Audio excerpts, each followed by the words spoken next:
दशा माता की चौथी कहानी। राधे राधे मित्रों। एक साहूकार था। उसके परिवार में 5 पुत्र, उनकी बहुएं तथा एक पुत्री थी।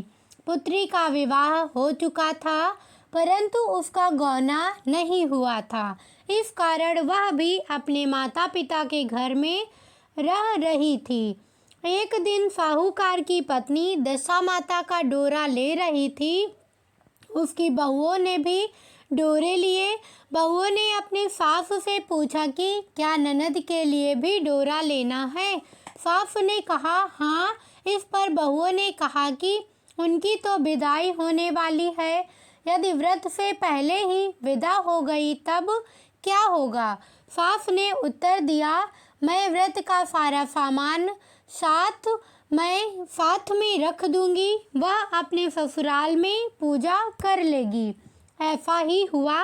उसके ससुराल से लेने उसका पति आ गया। माँ ने बेटी को विधि पूर्वक विदा किया और उसकी पालकी में पूजा का सब सामान रखवा दिया। लड़की जब अपने ससुराल पहुंची तो उसे घर के आंगन में गलीचा बिछाकर बैठाया गया। आसपास पड़ोस की महिलाएं नई बहू को देखने आने लगी। सब उसकी सुंदरता और गहने कपड़ों की तारीफ करने लगी। किसी की निगाह उसके गले में बंधे डोरे पर पड़ गई। वह बोली, बहू की माँ बड़ी टोटके वाली है। सबकी निगाहें उसकी बात सुनकर उसके गले में पड़े डोरे पर पड़ी। सभी स्त्रियां डोरे के बारे में अपनी अपनी राय प्रकट करने लगी। शाम को सास, ननद, देवरानी, जेठानी, घर की सभी स्त्रियां भी उसी डोरे की चर्चा करने लगी। सब डोरे की निंदा कर रही थी। सुबह से शाम तक डोरे के बारे में सुनते सुनते बहू का दिमाग खराब हो गया। उसने डोरे को गले से उतारकर जलती हुई आग में डाल दिया। डोरे के जलते ही सारे घर में आग लग गई।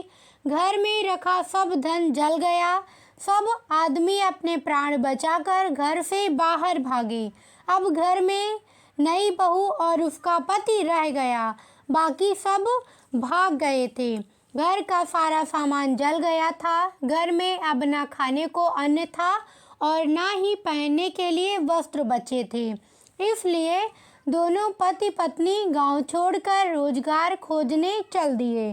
चलते चलते वे उसी गांव में पहुंच गए जहां की वह लड़की थी।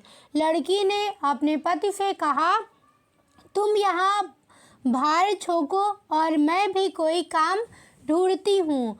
पत्नी का कहना मानकर वह भार झोंकने लगा और वह स्वयं एक कुएं पर जाकर बैठ गई। उस कुएं पर सारे गांव की स्त्रियां पानी भरने आया करती थी। उस लड़की की भाभियां उस कुएं पर पानी भरने आई, परंतु उन्होंने अपनी ननद को नहीं पहचाना। वे उससे बोली, तुम तो किसी भले घर की लड़की मालूम होती हो, कुछ काम करना चाहती हो तो बोलो। लड़की बोली, काम तो करूँगी, परंतु कोई नीच काम नहीं करूँगी। बड़ी भाभी बोली, हमारी ननद ससुराल चली गई है, तुम हमारे बच्चे की देखभाल करती रहना और हमारे घर से सीधा लेकर अपना भोजन बना लिया करना। लड़की इस काम के लिए राजी हो गई। लड़की की भाभियां अपने घर आईं और सास से बोली, कुएं पर एक अनाथ लड़की बैठी है, वह हमारे घर रहने और बच्चों की देखभाल करने को राजी है। आप कहो तो हम उसे रख लें। सास ने कहा, खुशी से रख लो, परंतु आपस में कलह मत करना। सब बहुएं राजी हो गई। वे वापस कुएं पर आई और उसे घर ले आई। वह अपने भतीजे और भतीजियों की देखभाल करने लगी और अपना जीवन निर्वाह करने लगी। एक दिन दशा माता का डोरा लेने का अवसर आया। सास के कहने पर सब बहुओं ने डोरा लिया। बहुओं ने सास से पूछा कि क्या इस लड़की के लिए भी डोरा लेना है। सास ने कहा हाँ।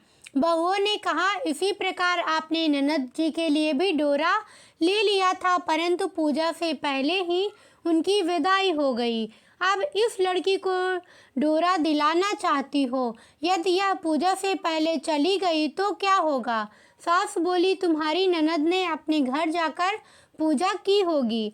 यह लड़की पूजा होने तक इसी घर में रहेगी तो अपने आप पूजा में शामिल हो जाएगी, और यदि कहीं चली गई तो वह वहाँ पर ही पूजा कर लेगी।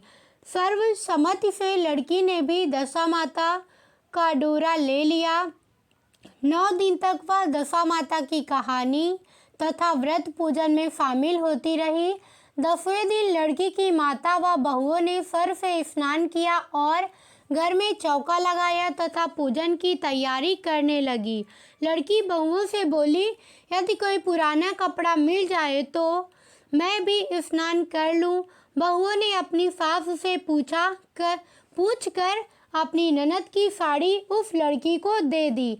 अपनी पुरानी साड़ी लेकर वह स्नान करने गई। उसने सर से स्नान करके साड़ी पहनी और घर आ गई। घर पर पूजा आरंभ हो गई। वह जैसे ही पूजा के पास आकर बैठी तो बहुओं ने कहा, यह तो हमारी ननद जैसी लग रही है। इस पर सास ने नाराज होकर कहा, तुम्हारे मन में जो आता है बोलती रहती हो। पूजा के समय भी चुपचाप नहीं बैठा जाता है। चुप रहो, मुझे कथा कह लेने दो। तुम्हारी बातों से कथा में विघ्न पड़ता है। बहुएं चुप हो गई। घर की सब स्त्रियों ने पारण किया। लड़की ने भी पारण किया। इसके बाद स्त्रियां एक दूसरे का सर गुथने लगी। एक ने लड़की का सर गुथना शुरू किया। वह बोली कि जैसी गूंथ सिर में है वैसी गूंथ हमारी ननद के सिर में थी। सास नाराज होकर बोली, तुम मेरी बेटी की तुलना इससे क्यों कर रही हो? सास ने बहू को तो डांट दिया, परंतु उसकी बात मन में घर कर गई। उसने लड़की से कहा, आज रात मेरे पास सोना। रात तो जब बहुएं सो गईं तो उसने लड़की से पूछा, तुम्हारे पीहर में कभी कोई था? उसने जवाब दिया, मेरे 5 भाई और 5 भाभियां थी, तुम जैसे माता पिता थे। उसने फिर पूछा, क्या हुआ? लड़की बोली, पीहर में मैंने दशा माता का डोरा लिया था।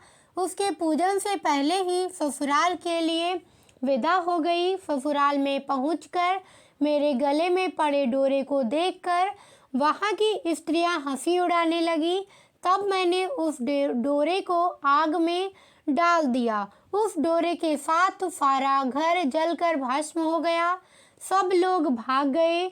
हम दोनों भागकर इस गांव में आ गए। उसकी माँ ने पूछा कि तुम्हारे पति कहाँ हैं? लड़की ने कहा, वह भड़भुजे के यहाँ भाड़ झोंकती हैं। दशा माता के प्रकोप से हमारी ये हालत हो गई। वह समझ गई कि यह लड़की कोई और नहीं, उसकी बेटी ही है। तब उसने अपने 5 बेटों को बुलाकर कहा कि यह तुम्हारी छोटी बहन ही है। सवेरा होते ही माता के कहने पर 5 भाई भड़भुजे के यहाँ से अपने बहनोई को लेकर आए। उन्होंने उसको स्नान कराया और उत्तम वस्त्र पहनने को दिए। कपड़े पहनकर वह सुंदर साहूकार दिखाई देने लगा। वह कुछ दिन ससुराल रहकर अपने घर चला गया। घर पहुंचकर उसने देखा कि सब लोग पहले की तरह सुखपूर्वक रह रहे हैं। इसके बाद वह अपने ससुराल आया और अपनी पत्नी को विदा कर घर ले गया। वह अपनी दशा पर विचार करती हुई जा रही थी। मार्ग में एक नदी पड़ी। उस नदी में स्नान करके अप्सराएं दशा माता का डोरा ले रही थी। उनके पास एक डोरा बच गया था। वह अप्सराएं बोली, यदि इस डोली में कोई उच्च वर्ग की स्त्री हो तो उसे ये डोरा दे दें। उन्होंने डोली के पास जाकर पता किया और वह डोरा उस लड़की को दे दिया। जब लड़की अपने ससुराल पहुंची तो साफ थाल सजाए ननद कलश लिए और देवरानी जेठानी अन्य मांगलिक वस्तुएं लिए उसका स्वागत करने के लिए खड़ी थी। नेक दस्तूर हो जाने के बाद लड़की को आसन पर बैठाया गया। आसन पर बैठने के बाद लड़की ने कहा, आप लोगों ने पहली बार दशा माता के डोरे के लिए अपशब्द कहे थे, जिसका फल ये हुआ कि घर के सब लोग बिछुड़ गए तथा घर का धन धान्य जलकर स्वाह हो गया। बड़ी मुसीबतें उठाने के बाद अब अच्छे दिन आए हैं। आप सबसे मैं कोई भी अब मेरी दशा माता के डोरे की निंदा करने की भूल ना करें। जब मेरा व्रत हो तब सब श्रद्धापूर्वक पूजा करें। सबने खुशी खुशी उसकी बात मान ली। 9 दिन तक व्रत चलता रहा। 10वें दिन विधि पूर्वक डोरे की पूजा की गई। 7 सुहागिनों को न्योता दिया गया, उनका श्रृंगार करके आंचल भरा गया। इस प्रकार दशा माता का पूजन समाप्त हुआ। जिस प्रकार दशा माता ने उस लड़की के दिल फेरे, वैसे ही वह सब पर दया करे। कैसी लगी वीडियो कमेंट करके बताना। साथ ही का वीडियो को लाइक, चैनल को सब्सक्राइब करके कमेंट में हरे कृष्णा लिखना। साथ ही अपने मित्रों संबंधियों के साथ शेयर करना। धन्यवाद।